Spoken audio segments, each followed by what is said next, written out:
ఈ చేతిలో ఉండాల్సిన జీవం అంట, ఈ చేతిలో ఉండాల్సిన బలం అంట, ఈ చేతిలో ప్రవహించాల్సిన రక్తం అంట ఎక్కడెక్కడ గడ్డగట్టుకుపోయినట్టుగా, ఎక్కడెక్కడ గడ్డగట్టుకుపోయినట్టుగా చెయ్యి ఆగిపోయిందంట, చెయ్యి ఎండిపోయిందంట, చేతిలో జీవం లేదంట, చేతిలో బలం లేదంట, చేతిలో అధికారం లేదంట. అన్నీ ఉన్నాయి అనుకున్నాడు, కానీ మిగతా భాగం అంతా బాగానే ఉంది, కానీ ఒక్క చెయ్యి ఒక్కటే ఎండిపోయింది. ఎలా జరిగింది కార్యం? అందుకే అన్నాడు, మీరు ఎవరి మీదైతే అహంకారంతో ప్రవర్తిస్తూ ఉంటారో, దుర్మార్గంగా ప్రవర్తిస్తూ ఉంటారో మీ నోరు పడిపోవును గాక అంటారు. చూడండి, ఎవరో చెప్పాల్సిన పని లేదు, కానీ మన యొక్క నీతిమంతుల మీద, పరిశుద్ధుల మీద, విశ్వాసుల మీద మన పెత్తనాలు, మన అధికారం చెలాయించామనుకోండి, మన అధికారం ఊడిపోతుంది, మన బలము సన్నగిల్లిపోతుంది. ఇంకా చెప్పాలంటే మన ఆయుధాలు ఎక్కడొక్కడ ఆగిపోతాయి. నీకు విరోధంగా రూపించబడిన ఈ ఆయుధమును, ఒకవేళ ఆ రాజుగారి చేతిలో కత్తి ఉందనుకోండి, కత్తి అక్కడ ఆగిపోయింది. ఒకవేళ ఆ రాజుగారి చేతిలో ఆయుధం ఉందనుకోండి, దేవుని బిడ్డలారా, ఆయుధం అక్కడ ఆగిపోతుంది.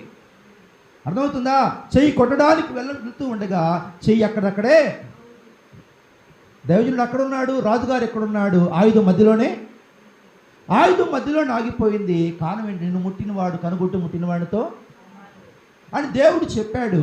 అంటే తన బిడ్డలను కాపాడే దేవుడు ఏమంటున్నాడంటే, నువ్వు గద్దించగా, నువ్వు బుద్ధి చెప్పగా, దైవజనుడిగా ఉండి బుద్ధి చెప్పగా, దైవజనుడు ఉండగా హెచ్చరించగా, నువ్వు మారు మనసు పొందకపోతే గనక, చేస్తున్న పాపాన్ని వదిలిపెట్టకపోతే గనక ఏమవుతుందంటే, నీ జీవం ఎండిపోతుంది, నీ బలము సన్నగిల్లిపోతుంది, నీ అధికారం ఊడిపోతుంది. ఇంకా చెప్పాలంటే నీలో ఉండాల్సినటువంటి సమస్తమైనవి దేవుడు ఆపే విధంగా చేస్తాడు.